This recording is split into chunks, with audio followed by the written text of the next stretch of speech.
ভোটের আগে মুর্শিদাবাদের তৃণমূলে ভাঙন, কংগ্রেসে যোগ দিলেন প্রাক্তন বিধায়ক। তৃণমূল ছেড়ে কংগ্রেসে যোগ দিলেন ভগবানগোলার প্রাক্তন বিধায়ক আবু সুফিয়ান সরকার। বহরমপুরে অধীর চৌধুরীর হাত ধরে ফিরলেন পুরনো দলে।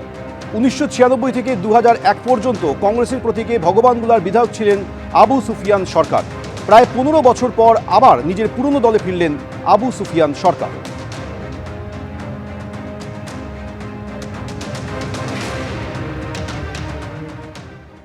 তৃণমূল দল আজ কোন জায়গায় পৌঁছেছে সেটা অনুধাবন করতে পারার পর আবার কিন্তু উল্টো স্রোত বইছে এই মুর্শিদাবাদ জেলা জুড়ে।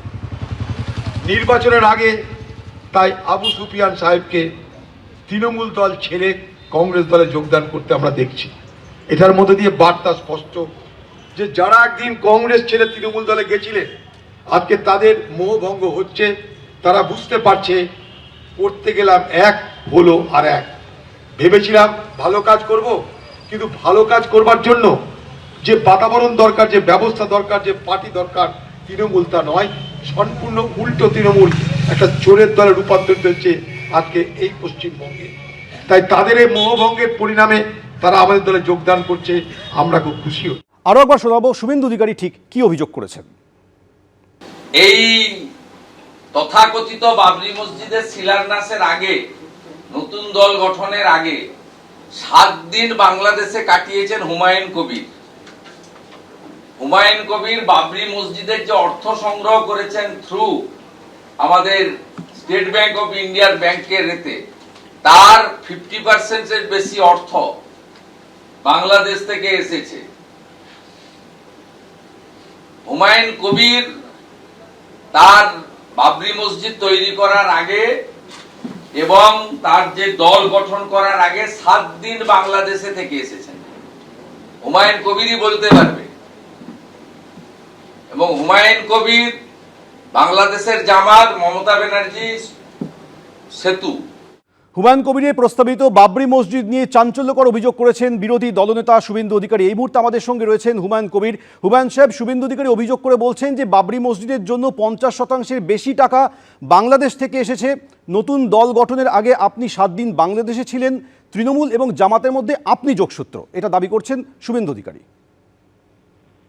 আপনাদের চ্যানেলের মাধ্যমে আমি শুধু শুভেন্দু বাবুর জন্য একটা কথা পরামর্শ দিচ্ছি। শুভেন্দু বাবু পশ্চিমবাংলার বিধানসভার বিরোধী দলনেতা। ওনার একটা সুন্দর মেয়ে দেখে একটু জীবন সাথী ওনাকে দরকার, সঙ্গ দিবে, যাতে ওনার মাথা ঠিক থাকে, সবসময় ভালো পরামর্শ দেয়, মাথাটা ঠান্ডা রাখে। তা না হলে ওনার মাথা ইলেকশন আস্তে আস্তে ওনার মাথা চিকিৎসা করানোর দরকার হবে।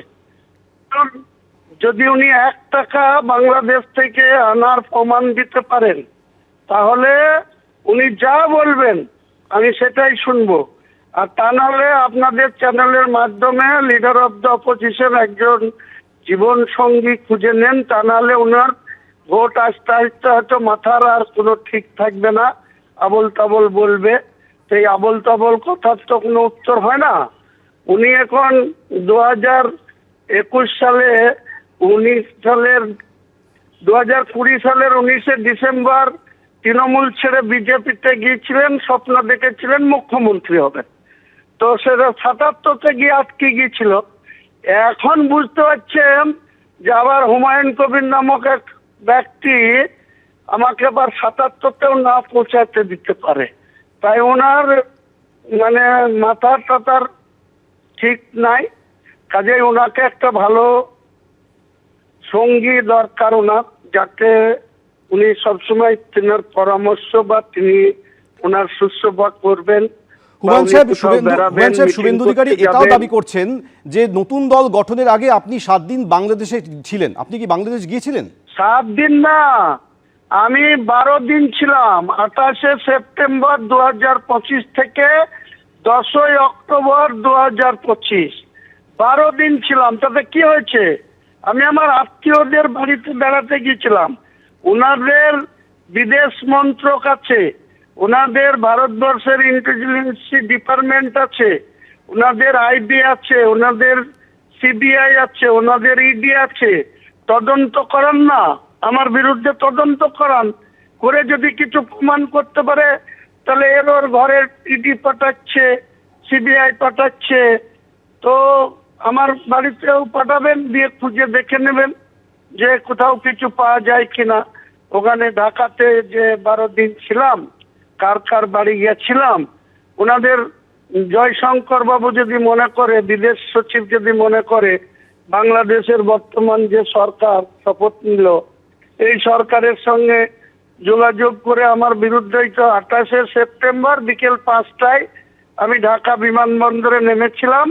আর 12 দিন ওই নারায়ণগঞ্জ, কেরানীগঞ্জ, কক্সবাজার, খুলনা বিভিন্ন জায়গায় ঘুরে লাস্টে রাজশাহী হয়ে আমি ওই বাংলা মালদার বর্ডার হয়ে আমি বাড়ি ফিরেছি 10ই অক্টোবর বিকেল 5টায়।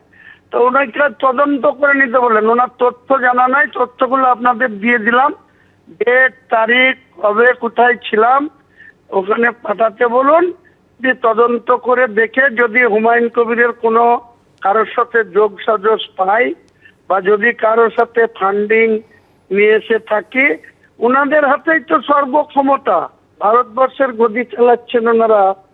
বাংলার স্বপ্ন দেখার আগে যেখানে আছেন সেই জায়গাটায় সদ্ব্যবহার করে একটা সিবিআই কে নোবেল চুরি গিয়েছিল, খোয়া গিয়েছিল আমাদের শান্তিনিকেতনের, সেই নোবেল পুরস্কারটা এখনো সিবিআই এতদিন হলো উদ্ঘাটন করতে পারেনি।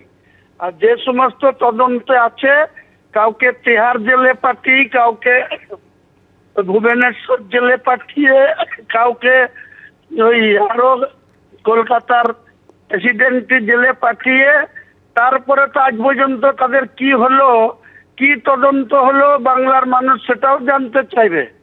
অনেক ধন্যবাদ আমাদের সঙ্গে কথা বলার জন্য। এবিপি আনন্দ, এগিয়ে থাকে, এগিয়ে রাখে।